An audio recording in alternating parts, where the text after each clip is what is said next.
Hello, welcome to the reading of Poem of the Man God, written by Maria Torta, Volume 3.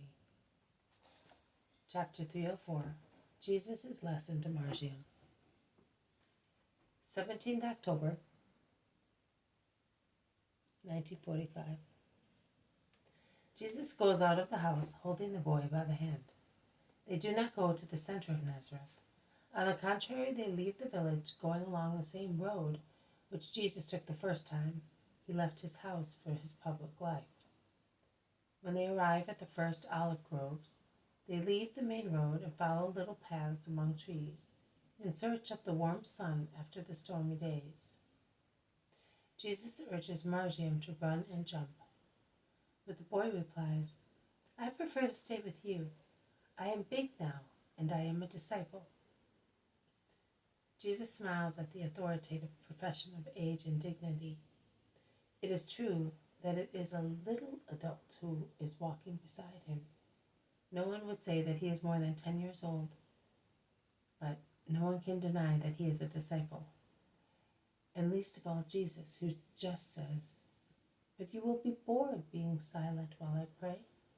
I brought you here so that you may enjoy yourself." I cannot enjoy myself these days, but it is a great relief to me to be beside you. I have longed for you so much these days, because the boy tightens his trembling lips and speaks no more. Jesus lays a hand on his head, saying, "He who believes in my word must not be as sad as those who do not believe. I always speak the truth. Also, when I assure you that there is no separation between the souls of the just people who are in Abraham's bosom and the souls of the just people on the earth. I am resurrection and life, Marjiam, and I have brought the latter even before fulfilling my mission. You have always told me that your parents were longing for the coming of the Messiah, and they asked God to live long enough to see him. So they believed in me. They died in that faith. Therefore they have already been saved by it, and have risen again and are alive through it, because my faith gives life by giving thirst for justice. Consider how many times they must have resisted temptations to be worthy of meeting the Savior. But they died without seeing you, Lord, and they died in that manner. I saw them, when they extracted all the dead people of the village from the earth. My mother, my father, my little brothers. What do I care if they said to me, to comfort me, 'Your relatives are not like these. They did not suffer.' Oh, they did not suffer. So was it feathers and not rocks that fell on them? And was it air and not earth and water which suffocated them? And did they not suffer, thinking of me, when they felt they were dying?" The boy is shaken by grief. He gesticulates vivaciously, standing in front of Jesus, and is almost aggressive. But Jesus understands his grief and his need to express it, and lets him talk. Jesus is not one of those who says, "Be quiet, you are scandalizing me," to those who rave in their grief. The boy goes on, "And after, what happened after? You know what happened? If you had not come, you know what happened. If you had not come, I would have become a beast, or I would have died in the wood like a snake. And I would not have gone to join my mother, father, and brothers, because I hated Doris. And I no longer loved God as I did before, when there was my mother who loved me and made me love my neighbor. I almost hated birds as they filled their crops, had warm feathers and built their nests. Whilst I was hungry, my clothes were torn and I was homeless. And I who loved birds would chase them away, as I was seized by wrath, comparing myself with them. And then I would weep, realizing that I had been bad and had deserved hell." "Ah, so you repented of being bad?" "Yes, my Lord, but how could I be good? My old father was good, but he used to say, 'It will soon be all over. I am old.' But I was not old. How many years would I have had to wait before I could work and eat like a man and not like a stray dog? I would have become a thief if you had not come. You would not, because your mother was praying for you. You can see that I came and took you. That is the proof that God loved you and that your mother was watching over you. The boy becomes silent and thoughtful. He seems to be seeking enlightenment from the ground upon which he is treading, walking beside Jesus on the short grass dried up by the north wind of the previous days. He looks up and asks, "But would it not have been a lovelier proof if he had not let my mother die?"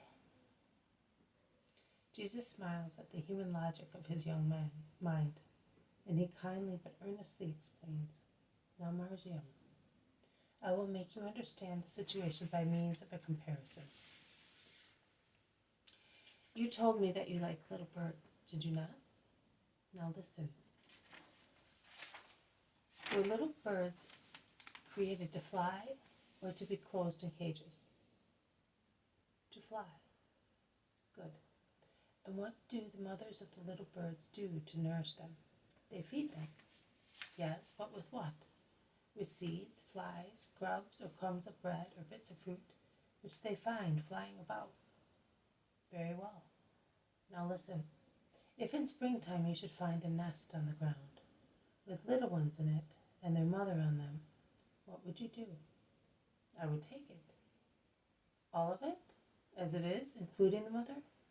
All of it, because it is too unpleasant to be little ones without a mother. But in Deuteronomy it is written that one must take the little ones only, letting the mother free, as it is her mission to proliferate. But if she is a good mother, she will not go away. She will fly to her little ones. That is what my mother would have done. She would have not given me to you either for good, because I am still a boy. Neither could she have come with me, because my brothers were younger than I am. So she would not have let me go. Very well. But listen, according to you, would you love that mother of the little birds and the little ones more if you kept the cage open so that she might come and go with suitable food, or if you kept her in prison as well? I would love her more by letting her come and go until the little ones have grown up, and my love would be complete if I kept them. And once they have grown up, I let the mother free, because birds were created to fly, really to be utterly good. Once the little ones have grown up, I should let them be free as well. I should let them free as well and let them fly away. It would be the best love I could have for them, and the most just. Of course, the most just, because I would do nothing but allow what God wanted for birds to be accomplished. Very clever of you, Marjiam. You have spoken as a wise man. You will be a great teacher of your Lord, and those who listen to you will believe you, because you will speak to them as a wise man. Really, Jesus? His little face, previously worried and sad, then absorbed in thought, reserved in the effort of judging what was best, settles down and brightens for the joy of the praise. Yes, really. Now look. You have judged thus because you are a clever boy.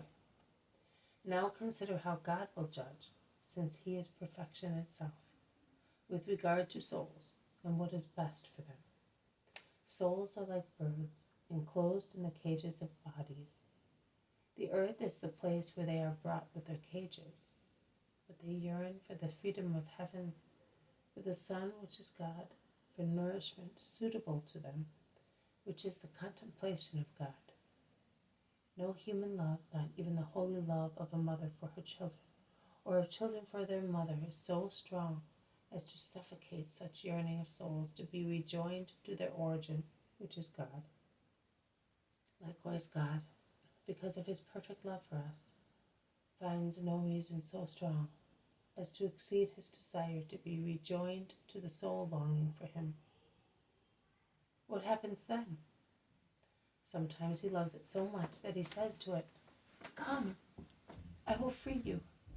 And he says so even if there are some children around a mother. He sees everything. He knows everything. What he does well.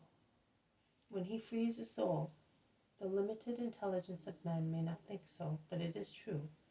When he frees a soul, he always does it for a greater welfare of the soul itself and of its relatives. As I have already told you, he then adds to the ministry of the guardian angel the ministry of the soul which he has called to himself, and which loves its relatives with a love free from human burdens, because it loves them in God. When he frees a soul, he binds himself to take its place in taking care of the survivors. Has he not done that with you? Has he not made you little child of Israel, my disciple, my future priest? Yes, my Lord, he has. Now consider this. Your mother will be freed by me and will not need your suffrages. But had she died after redemption, and were she in need of suffrages, you could pray for her as a priest. Just think, all you could have done was to spend some money to give an offering to a priest of the temple, so that he would make on her behalf a sacrifice of victims, such as lambs or doves or other fruits of the earth, that in case you had remained the little peasant Jabez near your mother, instead, you, Marjiam, the priest of Christ, could offer directly for her the true sacrifice of the perfect victim, in whose name all forgiveness is granted.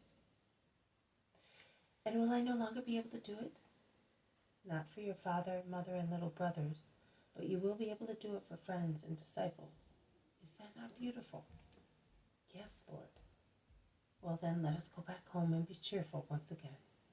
Yes, but I did not let you pray. I am sorry. But we did pray. We considered the truth. We contemplated God in his bounty. All that is prayer. And you did it as a true adult. Come on now. Let us sing a song of praise for the joy which is within us. And he begins to sing, my heart is stirred by a noble theme. Marjiam joins his silvery voice to the bronze and golden voice of Jesus. This has been a reading from the poem of the Man God, written by Maria Valtorta, Volume 3, Chapter 304, Jesus' Lesson to Marjiam. Thank you for listening. I will see you tomorrow. May God bless you, and may peace be with you.